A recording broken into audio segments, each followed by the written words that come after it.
Buenas tardes. Hoy tengo el placer de entrevistar a Florencia Abadi, una escritora, filósofa, investigadora del CONICET, docente de estética en la UBA. Escribió recientemente El sacrificio de Narciso. No es su primer libro, tengo entendido.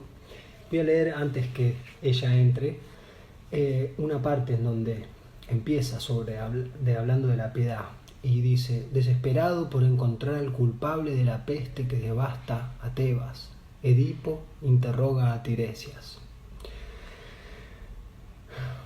No te enterarás por mí, salto en el libro, y dice: la piedad de Tiresias, su intención de sostener el velo, no ha sido celebrada por la tradición como el antitético impulso de saber de Edipo, ponderado como primer detective de la literatura occidental, aquel que persigue valientemente el conocimiento aunque lo lleve a su propia ruina.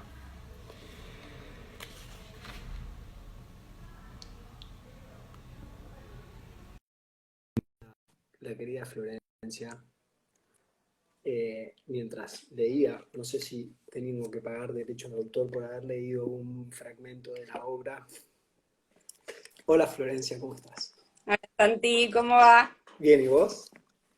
Bien, acá tratando de poner el teléfono en orden. Decime cualquier cosa si mi tecnofobia impide que esto salga normalmente. Se ve perfectamente.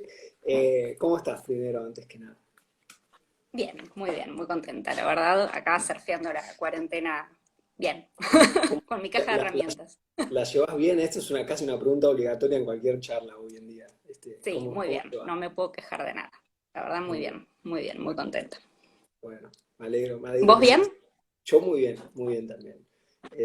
Quejarme siempre puedo, porque todos nos podemos quejar de algo, pero elijo no quejarme, Está bien. eh, estaba justo presentándote, Florencia. No sé si te querés presentar vos mejor, que vas a presentarte mejor que yo todavía. Uy, bueno, no, lo que quiero contar en todo caso es el último librito, El sacrificio de Narciso, que por lo que llegué a ver ya dijiste que estaba, así que más que eso no. Me dedico a la filosofía, escribo ensayos, eh, no hay mucho más. Bueno, y es bastante, ¿no? Y sos investigadora del CONICET. ¿Qué significa eso para los que no entendemos? ¿Qué quiere decir? Quiere decir que tenés que publicar un par de papers por año para mantenerte en el sistema, por lo Ujú, tanto tenés que investigar un tema, poder conocer lo que se llama el estado de la cuestión de ese tema, el estado del arte, que es como la investigación que hay hecha en esa área hasta la instancia en la que vos te metés y poder, o sea, afirmar y en lo posible demostrar, son palabras muy fuertes, pero que uno puede hacer algún aporte en esa área. ujú. Entonces vos tenés que conocer toda la literatura que hay sobre un tema y poder decir, como mínimo retóricamente, que uno está haciendo algún aporte en esa área. Y tenés que publicar por lo menos uno o dos papers, es decir, artículos en revistas científicas que están como indexadas en ciertos lugares, Ujú. y entonces que tienen referatos, es decir, jurados que te acepten los artículos. Entonces, si vos tenés un par de artículos aprobados en esas revistas por año, en tu informe final a CONICET vos podés dar cuenta de que estás investigando ese tema. Bien, Ponele, no sé, di una explicación posible muy, de qué es muy clara, ser muy clara. investigador de CONICET en la vida diaria.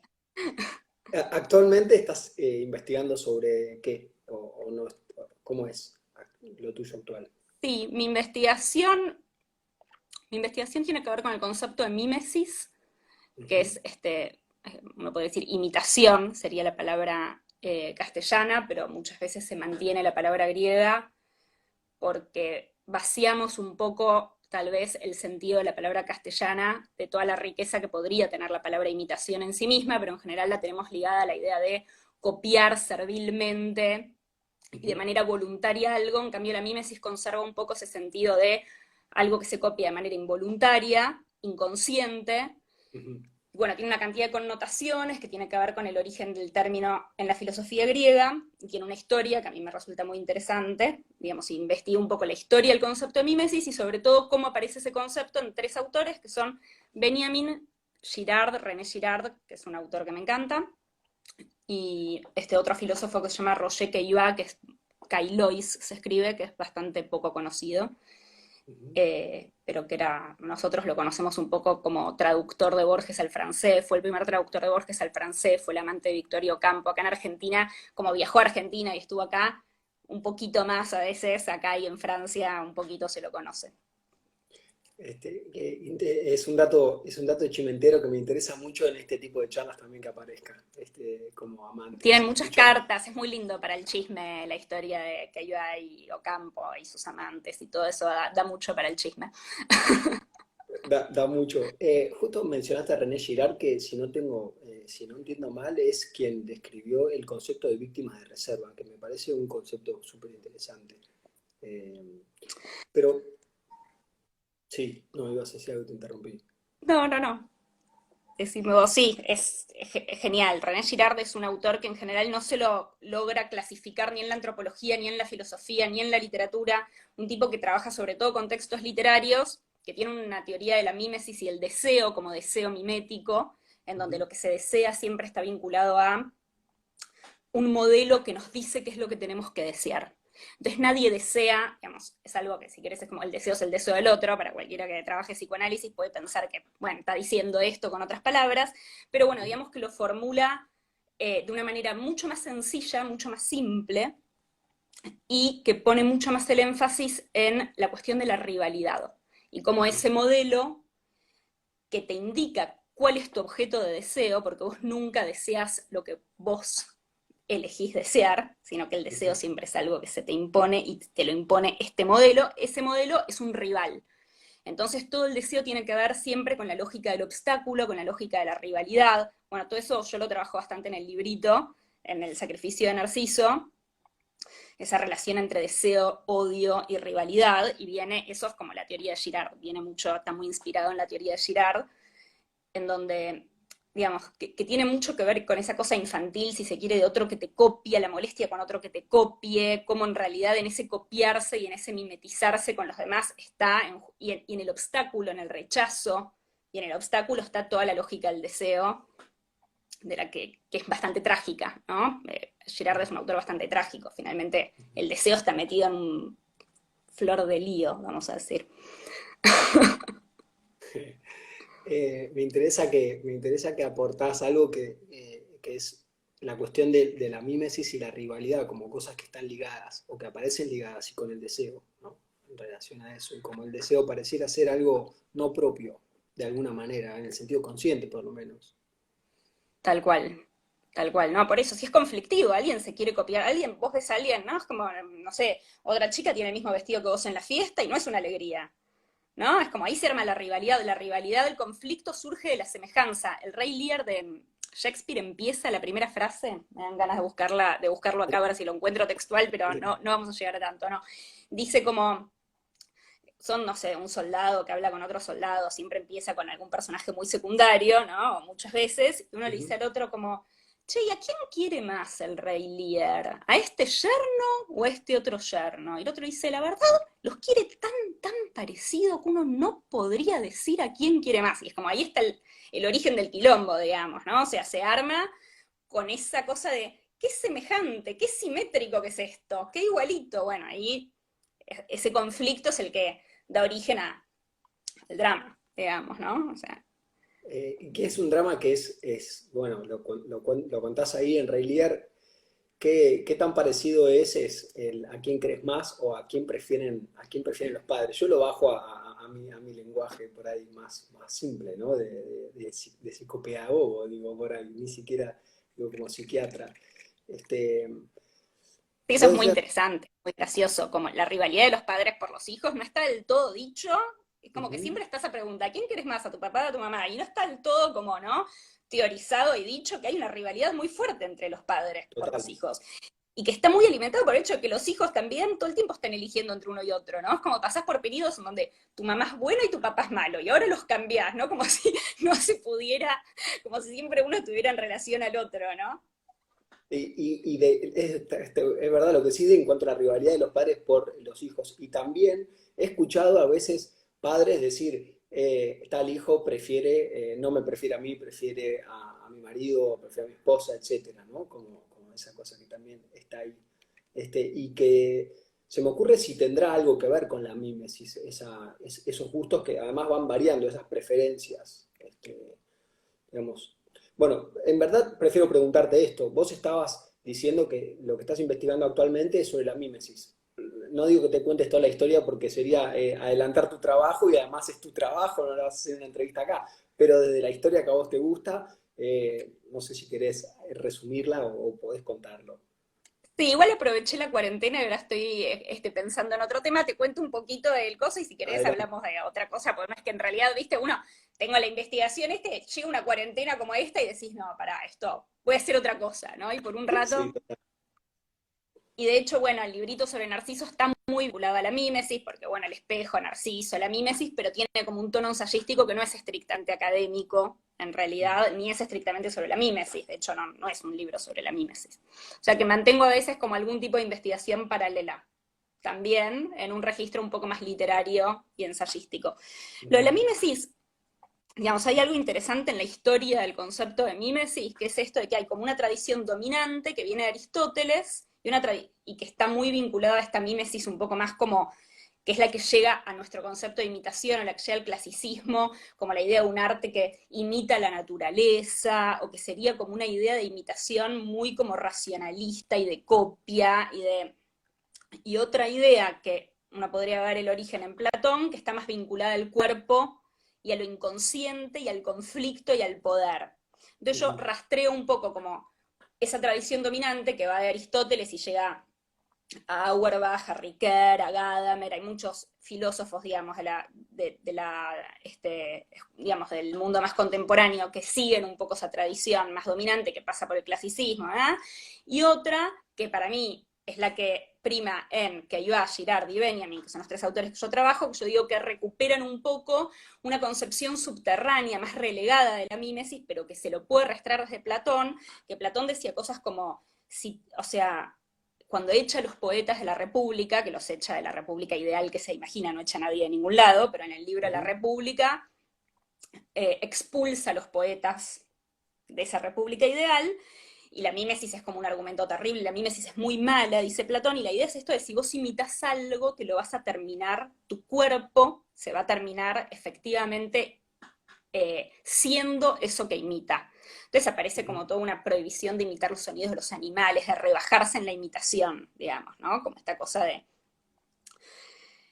Entonces, como toda la tradición aristotélica es más como la mímesis termina siendo la representación, la ficción, algo que no está tan vinculado a la vida, y en Platón está esto de, no, mira, lo que imitas no es que permanece en un plano ficcional de representación, de, bueno, esto no tiene nada que ver en realidad con la vida, son mentiritas, ¿viste? Es teatro, no, esto que imitas, aunque vos lo estés haciendo en el teatro, te está, digamos, formando tu vida, y tiene que ver con una concepción muy platónica para mí del alma irracional, en donde el alma irracional es muy permeable a la influencia del entorno y que uno lo puede ver muy vinculado a nuestro mundo en el capitalismo, digamos, como al poder de la imagen como formadora de deseo y de realidades. Bueno, toda esa cuestión está muy vinculada a la mímesis y a esta tradición relegada que pone más el énfasis en el cuerpo y no en la representación, en lo inconsciente y no en lo consciente, por lo tanto en lo involuntario del proceso mimético, y en el conflicto que conlleva toda esta cuestión, que queda totalmente olvidada en el de Aristóteles, digamos, ¿no? Sí. Eso es la mímesis, pero bueno. No sé, yo Bueno, en general pienso que es aburridísimo hablar de esto. Te hablo porque me preguntás, pero en general es como, bueno, no, realmente, a mí, ¿quién puede querer escucharle? a mí me divierte y acá en vez de control remoto es apretar la crucecita y te vas y alguien puede decir, che, cambien de tema eventualmente, cosa que en la tele no se puede. Si te está aburriendo, estás enojado con alguien que está Díganlo, diciendo los que anda, están ahí unidos, digan, cambien de tema, cambien de tema. Pero, o sea, me quedé con algo que estás diciendo.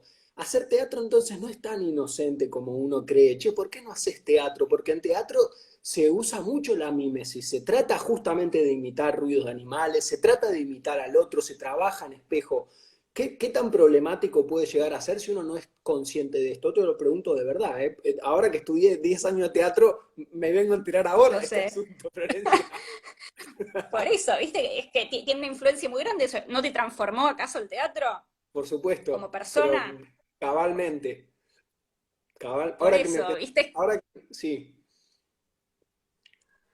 No, es Lo que, Aristóteles introduce la cuestión de la mímesis muy, muy vinculada al teatro, porque es en la poética, que es el texto que habla sobre la tragedia, es como el primer texto filosófico sobre la tragedia antigua, entonces viene muy del teatro la cuestión de la mímesis, y aparte lo mimético estaba vinculado a lo dramático, digamos, en Platón y en Aristóteles, como el texto mimético es el que hace justamente el personaje, en oposición al narrativo, que sería como decir, tal hizo tal cosa, tal dijo que, en el mimético es en donde uno toma la voz del personaje, ¿no? Eso es el teatro, estrictamente hablando, y cómo eso, sí, claro, te transforma por completo, y la tragedia y el teatro están vinculados al culto dionisíaco y a rituales religiosos en donde claramente está en juego el alma, digamos, y qué hacemos con el alma.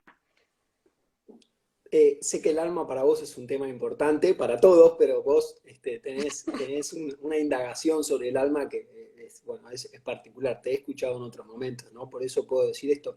Me sigo pensando, y quizás por una afición a la cuestión inconsciente, la mímesis como algo que no solo no es inocente, sino que ni siquiera es, por más que uno el proceso lo haga conscientemente, el resultado, las modificaciones que tienen son en el plano inconsciente. O sea que ni siquiera sabes hasta qué punto está modificándote lo que estás haciendo. Me parece, Totalmente, no está fuera de digo, control, que es lo que más se... es grave. Lo digo así, me parece algo grave, porque justo estabas diciendo, en un momento estabas hablando del personaje y del teatro, y se me vino esta asociación de palabra que es estás en personaje, que es esa cosa que uno dice, escucha o le dice a alguien en la vida como estás en personaje, no como diciendo estás haciendo un personaje de teatro, sino que estás llevando algo que por ahí la persona no se da cuenta, y efectivamente está en personaje. eh, y quizás imitando a alguien sin darse cuenta. ¿Y quién no está imitando a alguien en algún punto, por decir, a los padres en algún punto, a un hermano, a un tutor, a un maestro, este, sin darse cuenta hasta qué medida? Estoy preocupadísimo. Totalmente, el concepto de máscara también, ¿no? Uno necesita algún tipo de máscara con la que uno sale al mundo, uno no sale al mundo sin una máscara de algún tipo, todo el tiempo estás variando las máscaras también en función de la situación que estás enfrentando, ¿no? Que es muy de teatro, digo, máscara, ¿viste? Es un concepto que trabaja Jung, también me viene la idea del semblante, ¿no? Como uno Mm, necesita un semblante, se pone un semblante, y eso es muy también como la coraza narcisista, ujú. si uno quisiera, uno muestra una imagen, y bueno, detrás de eso está la herida, ¿no? Que uno tiene como que de pronto alguien hace alguna fisura en esa imagen, ¿no? La herida narcisista tiene que ver, me parece, con eso, algo se fisura de esa imagen o de esa máscara o algo queda como traspasado de eso y bueno, uno se angustia también. Nos angustia, es cierto. Me encantaría, no, te voy a preguntar, para vos como filósofa, además, hija de psicoanalista o psiquiatra, si no me equivoco, ¿no? Entonces, Ambas cosas, sí. digo esto porque vos sabés mi teoría que llevo por ahí diciendo así nomás, que uno, por más que haya estudiado lo que haya estudiado, es más lo que son los padres, lo que estudiaron los padres porque lo mamó ahí, comiendo milanesas con puré, etcétera, escuchando todo el día eso, aprende después vos estudiás. Entonces, la angustia, vos recién estabas diciendo, bueno, hay una máscara, se raja la máscara, detrás está la herida y aparece la angustia. Para clarificar un poco, porque es parte de las cosas que admiro en vos, ¿qué es la angustia? O desde tus palabras, ¿no? No sé si voy a poder clarificar eso. Bueno, Este, una es, aproximación. em, Viste, en general la angustia es como una emoción que es como muy prestigiosa en el ámbito de la filosofía, ¿no? Kierkegaard hablaba de la angustia, bueno, para Lacan también tiene un lugar importante la angustia, para Heidegger es como la emoción que como existe, como que te lleva a la autenticidad, ¿no? La angustia estaría nuestra verdad, hay como toda una cosa, mucho prestigio en relación a la angustia. A mí en general me gusta pensarla más como miedo, digamos, llevar esa cosa de esa la palabra Angst en alemán significa angustia y significa miedo, o significa ansiedad, y me parece que quizás sacarla un poco de esa cosa, la angustia, la cosa tan existencial, eso tiene tanta raigambre existencialista, y llevarla a un plano más como de, bueno, es algo que nos da, que nos, que nos da miedo, que nos genera ansiedad, para mí eso siempre está vinculado a una suerte de paranoia, digamos, que es como algo que está un poco roto quizás en nuestra confianza en el universo, que permite que entren en nosotros esas ansiedades, ¿no? Que pienso que se curan mucho cuando uno puede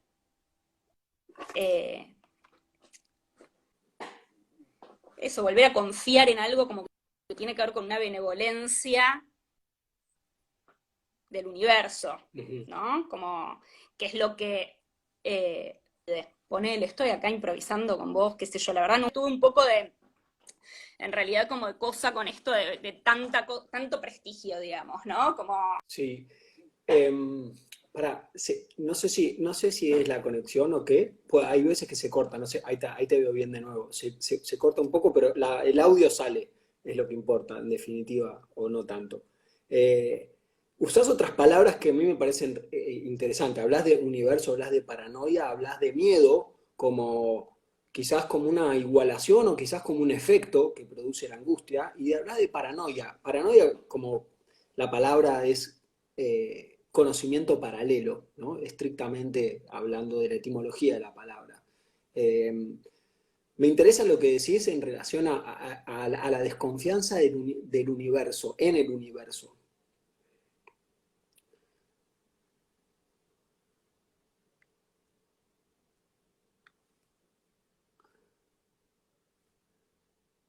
Hola.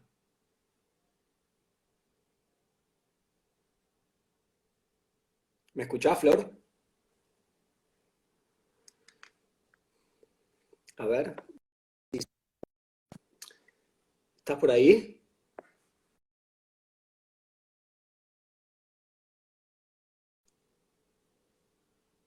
Bueno, se fue un momento, Florencia, a ver si, no sé si los demás, alguno puede decir por el chat si se corta o no, se cortó, me avisa Flor. Bueno, va a volver en cualquier momento, en un momento donde se había puesto picado porque estábamos hablando de que era la angustia como una rasgadura en la máscara, que la máscara también se puede llamar prosopografía, prosopos en griego significa máscara, y es esa cosa que decía Florencia con la que uno sale, ahí está de nuevo, con la que sale a la calle, y cuando hay una rasgadura que se puede ver detrás de eso, aparece la angustia, y empezamos a pensar la angustia como el miedo, la angustia como una desconfianza hacia el universo, como ansiedad. Algunos dicen si es lo mismo ansiedad que angustia. A ver si aparece, dice conectándose. Qué bueno que volviste, Florencia, porque sí, con todos estos temas solo no, es muy difícil. No sé, a ver, Acá estoy. Me voy a mover Acá yo. estoy, pero quiero escuchar tu resumen de lo que dije. Es- Me estaba contando más o menos esto que desde que hablamos de la máscara Sí. y sí, y no, y el concepto de la palabra prosopografía, que prosopo significa máscara, esto que vos decías, cuando se rasgaba, que aparecía la angustia, el miedo, la desconfianza hacia el universo, y eso era lo que me estaba interesando último, antes que se cortara, cómo pensás eso, la desconfianza hacia el universo, ¿no? Pues eso suena heavy metal.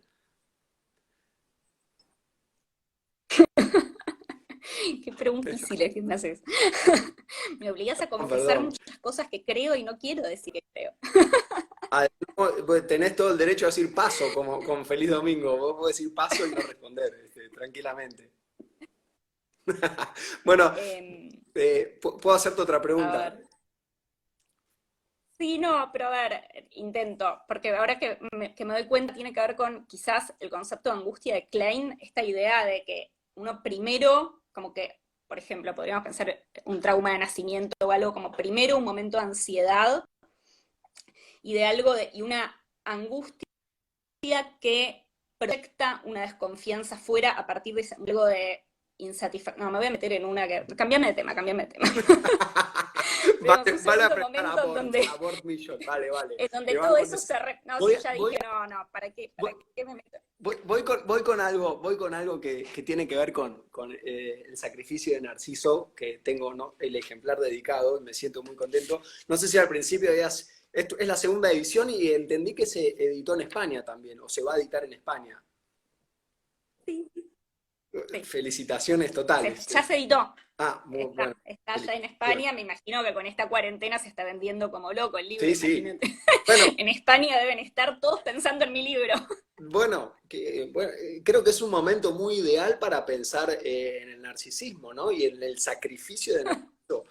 Justamente te tenés que quedar en tu casa pensando en vos y tenés que trabajar con el libro de Florencia. Yo creo que el gobierno español, el rey de España, debería determinarlo como obligatorio. Carta, Santi, carta al doctor Dayenov. Yo al gobierno mañana español. escribo al Palacio Real diciendo, por favor, repartan este libro y háganse cargo ustedes de los costos, por favor.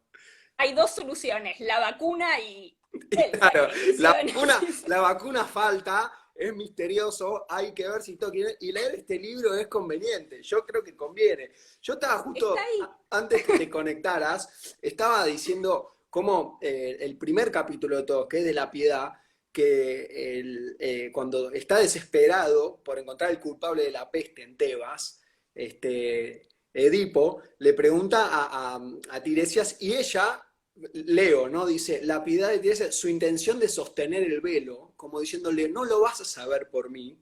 Eso qué interesante. Y lo determinás como el primer detective de la literatura occidental, lo cual me pareció una cosa fabulosa, una creación fabulosa. No, pero eso lo escuché en algún lado, no es muy original, me parece. No es muy, bueno, lo que sea, pero digamos, lo ponés como alguien que decís, persigue valientemente el conocimiento aunque lo lleve a su propia ruina. Esto es un poco una pregunta que para los que no sabemos nada de filosofía, decimos, che, filosofar tanto, ¿no? Como quien dice filosofar en el FECA, ¿no? Así nomás. Puede ser que te haga conocer mucho sobre vos, y tanto con el psicoanálisis también, saber mucho sobre vos, ¿no puede llegar a ser peor como fue en el caso de Edipo? Bueno, es una excelente pregunta. Gracias. Yo creo que a mí me gusta pensar una distinción entre conocimiento y deseo de conocimiento y sabiduría. Creo que el conocimiento busca la verdad y que la sabiduría busca la felicidad. Y que si uno está en el plano del deseo de Edipo, ¿no? Edipo, yo ahí lo contrapongo a Edipo con Tiresias, ¿no? O sea, Edipo representa ese deseo de saber la verdad y de desgarrar los velos, no importa cuál sea la consecuencia de eso, y Tiresias es el que sostiene el velo, el que le dice, ¿para qué querés saber esto? No hace falta tanto. No te conviene. Y que también me parece esa actitud que es piadosa. Yo entiendo la piedad no como una cosa de necesariamente, no como sufrir con otro, sino que entiendo la piedad como un gesto que tiene que ver con sostener el velo y con privarse, en ese sostener el velo, de las delicias de la crueldad, que serían espiar, exhibir, chusmear, provocar, herir, de lo que está hecho en nuestro mundo contemporáneo, básicamente con la ayuda de las redes sociales, ¿no? O sea, me parece que la piedad tiene que ver con un gesto de privarse de esas delicias, porque vamos a decir que en su, ¿no? La morbosidad, o sea, es por sostener la escena y a veces el aburrimiento sin recurrir a esas morbosidades. Entonces, en todo eso también está el sostener el velo. El sostener el velo tiene que ver con eso, con no espiar, con no hurgar de más, ¿no? Todos sabemos como las consecuencias de la curiosidad en la mitología, que son, no sé, 1000 mitos, ¿no? Pandora, la mujer de barba azul, el gato mismo, ¿no? La curiosidad mató al gato. Toda esta idea como la curiosidad, ese querer ir más allá, puede estar vinculado al dolor muchas veces. Y si lo único que perseguís con el conocimiento es la verdad, y sí, o sea, no quiere decir que el dolor sea malo, que uno tenga que evitar el dolor, pero me parece que la filosofía me preguntabas, el filósofo en el café, pensando tanto, conociendo tanto, esto es bueno, digamos, me parece que la filosofía a lo largo de la historia se fue separando de la sabiduría, de donde viene la palabra sofía, que quiere decir sabiduría, ¿no? Filosofía es el amor a la sabiduría, y se fue separando de toda la parte práctica y quedando en un lugar mucho más teórico de deseo de conocimiento y de desgarrar los velos, ¿no? Y de la búsqueda de la verdad. Y la filosofía originalmente en realidad era una cosa no necesariamente teórica, aunque estuviera vinculada a lo teórico, sino también práctica, espiritual, digamos, donde hay ejercicios. Esto lo estudia mucho un teórico que se llama Pierre Hadot, con H, que hace como todo el camino de buscar cómo la filosofía griega, cuáles eran esos ejercicios espirituales vinculados a la filosofía griega que hoy estudiamos como puramente teórica. Entonces, digo, la filosofía estaba vinculada a una parte práctica que buscaba la felicidad, no el conocimiento. Y me parece que la sabiduría tiene que ver con eso, con, digamos, con poner, en todo caso, los recursos teóricos que uno pueda tener, el pensamiento, la mente, al servicio de algo que no necesariamente es la verdad. Lacan dice la verdad es hermana del goce, ¿no? Entonces, como, bueno, la verdad a lo que hay que rendirle culto necesariamente. Y no siempre queda al lado de la felicidad. Yo prefiero ir por el lado de la felicidad, digamos, cada cual puede hacer la elección que quiera en eso, ¿no? Como el gesto nietzscheano, yo me banco todo el dolor y todo el sufrimiento porque voy por la verdad. Bueno, qué sé yo. Está buenísimo lo que decís. Me encanta cómo decís de las delicias, ¿no? Y cómo mencionabas las delicias como algo que sí, que tienen todo que ver, que nos conforman, ¿eh? La curiosidad, el ver, el averiguar, el saber, el chismoseo, etcétera, ¿no? De lo cual está formada la mayor parte de la televisión de aire, digo por decir, ¿no? Ni tengo tele, pero el asunto es, luego decís, todo esto en el contexto de la piedad, digo, para sostener esta idea. Sí. Hablas en un momento de cuando se separa el amor por la sabiduría y empieza esta cuestión de averiguar sobre la verdad. Te quería preguntar en qué momento pasa eso, que cambia la filosofía estrictamente, digamos, el amor por, como decías, por el conocimiento y pasa a lo otro, ¿no? A lo que es saber la verdad, etc. ¿En qué momento cambia? Mira, según Foucault, es con Descartes. Qué sé yo, ¿no? ¿Viste? Es como no tengo precisión para Ok, tener una ok. cosa, no sé. Pero digamos, pero Foucault, que también es un tipo que lo lee a Dot y le interesa toda esa historia, toda esa espiritualidad, digamos, de la historia de la filosofía, dice que con Descartes se hace la ruptura de eso. Tenía que ser médico, ese es el problema.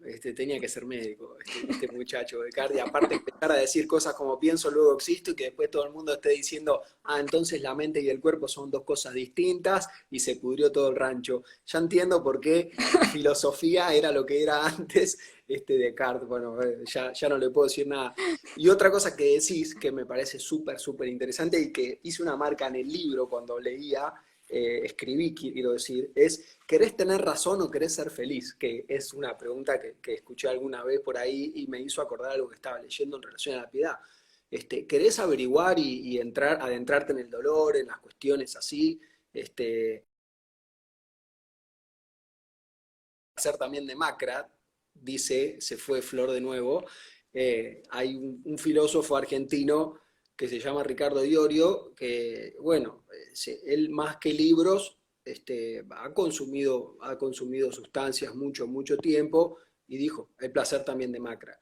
Entonces, vale hacerse la pregunta si querés realmente saber más, querés averiguar más, querés saber cómo fueron los hechos, cómo sos, de dónde venís, etcétera. Flor, volví con la pregunta de si querés tener Sí. razón o querés ser feliz. Es Como una algo... gran frase. Totalmente, porque en un punto la sabiduría es sustraerse a la rivalidad, digamos, tenés que ceder, vos tenés, el deseo es la lucha, la rivalidad, seguimos con Girard, ¿no? Está vinculada a esa rivalidad, esa lucha erótica por la vida, por la supervivencia. La sabiduría está del otro lado de eso. Entonces, cuando vos decidís ser feliz, decidís sustraerte a tener razón en ese sentido, a estar en el plano de la competencia, de la rivalidad, y decís, quizás que hay otro placer que no es gozar al perdedor, ¿no? Que es como el gran goce del que gana, ¿no? Porque si no lo puede gozar al otro, como... Entonces digo, me parece que esa es una gran frase, querer ser feliz o tener razón, gran frase. La sabiduría está ahí contenida toda, me parece. Sí, creo que sí, y qué interesante todo lo que decís. Eh, el ceder es algo que me parece que mencionás y me parece vital tomarlo, ¿no? Porque ceder es en los tiempos, no sé, hablo de mis tiempos, ¿no? Yo tengo 38 años hace unos días y desde que siempre, desde que nací y la historia que leí y lo que veo actualmente, la mayoría de los problemas que he conocido como individuo y como agente de salud en un hospital atendiendo personas es el problema de ceder. Y no hablo de ceder de quién va, por ejemplo, tener la cinta de capitán o quién va a patear el penal esta vez para definir, sino ceder desde otro lugar, que me interesaría si vos podés decir que es ceder desde el punto de vista que estabas diciendo. Pero terminé la idea, ceder desde qué lugar decís vos, que no es esto de ceder el penal, sino, Claro, ¿cómo lo ceder pensás? en un sentido en donde, bueno, algo de lo que siempre está ponderando o pulsando en uno, como si siempre soy yo y siempre quiero saber y siempre tengo que yo decir lo que pienso o siempre tiene que primar lo que yo estoy sugiriendo, aunque pienses que tenés razón, dejar que sea, porque registraste que podés ceder y desde el momento en que registrás que existe en vos la posibilidad de ceder, el momento que registrás que existe la posibilidad de ceder, ganaste. Si Tal cedes o cual. no es una decisión, pero cuando te das Ganaste cuenta sobre todo contra vos mismo, que que, necesitabas tener razón. exacto, si vos te das cuenta que si querés podés tener razón sin decirlo, por decirlo de una manera, ceder entonces ya aparece como tomar agua, ¿no? Como algo simple, pero no es nada simple, porque aparece Nada otra vez la simple. rivalidad, las delicias, la inseguridad, ¿no? Pero bueno, esto es de mi forma de verlo, pero me interesa a vos cómo lo ves. No, sí, estoy totalmente de acuerdo con lo que decís. Me parece que también muchas veces esto de primar por sobre otro, digamos que hay como un sentido común de la soberbia en el mundo en el que vivimos.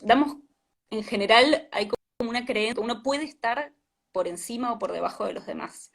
Ujú. Entonces, ante el temor a quedar por debajo de los demás, la soberbia lleva a querer que la posición de uno prime, como si Ujú. fuera, digamos, en realidad es porque tememos ¿no? Quedar abusados por el otro, humillados por el otro. Entonces me parece que la rivalidad muchas veces o ese ganar es como no darnos cuenta de que en realidad nadie gana y nadie pierde, que a nivel esencial espiritual hay una igualdad absoluta entre las personas, que nadie está por abajo y por encima. Digamos, creo que en un punto hay una ignorancia en juego, en toda Ujú. la lógica de la competencia, que el humilde lo que tiene no es el que se pone por abajo del otro, sino que es el que tiene el conocimiento de la igualdad espiritual entre las personas, en realidad. Sí. Y que hay algo de esa dificultad que tenemos para ceder, que es que vivimos en un mundo en donde casi que nos han enseñado lo contrario, nos han dicho que tenemos que ser mejores que los otros. Todo está hablado de tal modo que parece que uno es mejor o peor que otros. Y nada, eso es algo que me parece también tiene mucho que ver con la ignorancia espiritual en la que vivimos.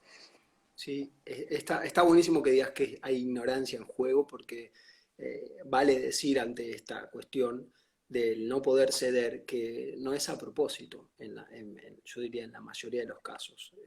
Diría casi como por default, quien no cede ignora el asunto de que puede ceder, no es que hay una posibilidad y que elige. Y eso tiene que ver con, ni siquiera hace falta irse al Himalaya para ser espiritual, digamos. Podés entenderlo en el medio del No, microcentro, en el subte lleno, ¿no? No ahora en épocas de de hecho, es pandemia. horror irse al Himalaya, porque como dice tu libro, los espejos lo tenés a lo yo, ¿no? Podemos también hacerle propaganda a tu libro, que es muy bueno.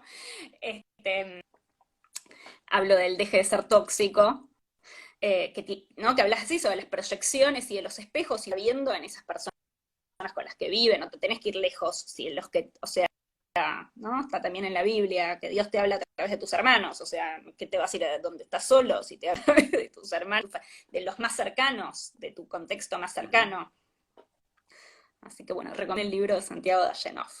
Al rey de España no sé, pero a Alberto le podemos ir avisando. No, a Alberto puede ser que le guste porque soy argentino junior, y él también por ahí. Quiero una cosa más de tu libro. Perdón que insisto tanto con este primer capítulo. Me acuerdo que lo leí, lo releí yendo de viaje en un micro. Creo que siempre viajar en un micro y leer libros es algo conveniente. No sé por qué se me hace la idea que leer en movimiento, no porque uno esté corriendo, pero el cuerpo está en movimiento, algo distinto pasa, y esto no lo puedo comprobar, no está Descartes para que le pregunte. Pero decís, hablando de la diosa Hestia, ¿no? La pacífica diosa enseña que existe otro fuego que el que arde en el deseo, otra diversión que la de la crueldad. Y salto al último párrafo del capítulo. Perder el protagonismo es el único modo de alojar a otro y crear un lazo, es decir, de acceder a esa precaria y fugaz trascendencia que a veces se nos está permitida. Esto, hermana, perdón que te digo hermana, me salió tipo Pastor Jiménez, pero esto es para aplaudir de pie. Me parece sublime lo que escribís ahí, y perder el protagonismo, otra vez, ¿no? Como algo, como un acto heroico superior bueno, y que vos lo estás escribiendo, que a veces se nos está permitido, como, no sé si hasta ahora aprovecho que estás acá para preguntar, no sé si lo decís hasta irónicamente, a veces se nos está permitido, o justo nos dimos cuenta que podemos, o háganlo, dense cuenta y háganlo, ¿no? Como una cosa así, pero me parece una cosa brillante esta cuestión, que, bueno, cerraba eso, ¿no?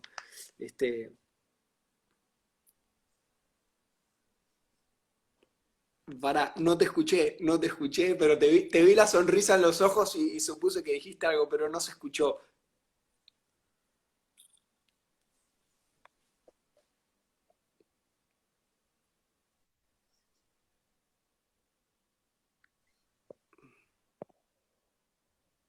No, pará. Escuchá. Flor, ¿me escuchás ahí? Yo más o menos. ¿Puedo volver a intentar invitarte para ver si se arregla el audio? Porque me estoy desesperando, que lo último no te lo escuché y te vi reírte y dije, quiero saber, ahí está, el kit de la cuestión. Y juro que si sé esto cedo después, pero no, por favor. Bueno, ahí te escucho un poco, pero... optimista del libro, porque tiene... Ay, se corta. Dos trágicos que agarraste un momento. Gracias. Tantos momentos trágicos el libro, digo, que me gusta que agarraste un momento optimista, un momento buena onda, el momento en el viaje. Pará. Pucha, la conexión de internet medio planeta debe estar conectándose por Instagram. Vamos a intentarlo de nuevo porque este es imperdible. Florencia. Acá. Agradezco a todos los que se están pudiendo quedar y tienen paciencia para escuchar estas conversaciones tan fabulosas. Aprovecho para mostrar el libro por si quieren buscarlo. Se cortó, sí, El sacrificio de Narciso. Se consigue en un montón de librerías. La edición es Hecho Atómico. Y ojalá que ahora se pueda escuchar. Y nos quedan unos minutos antes que Instagram ya nos... Flor, qué bueno, otra vez. Vas y venís, eso es lo importante. No te escucho. Hola. Sí, veo que hay comentarios, nunca había hecho esto. ¿Cómo hago para ver los comentarios? Te escucho. Flor, otra cosa que te quería preguntar, ya ni sé, porque bueno, dijiste algo que quedará, ¿Me quedará en escuchás el vos? cosmos, porque a mí no me llegó el audio y es justo lo que yo no tengo que ceder, no querer averiguar, porque ahí No, no, no, entonces confía en el entendía todo. universo. No, confía en el Confío. universo, eso que no tenías, eso que no.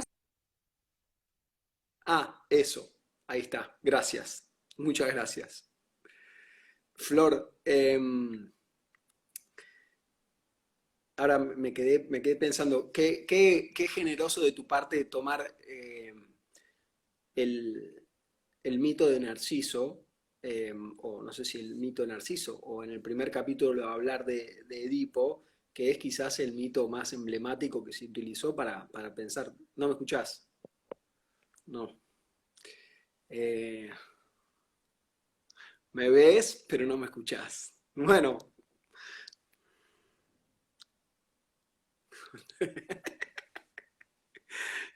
bueno, no sé qué hacer, porque mi conocimiento lo máximo que sé de computación es reset. Apretar reset y reiniciar. Pero si reinicio se pierde esta charla, podemos volver a intentarlo.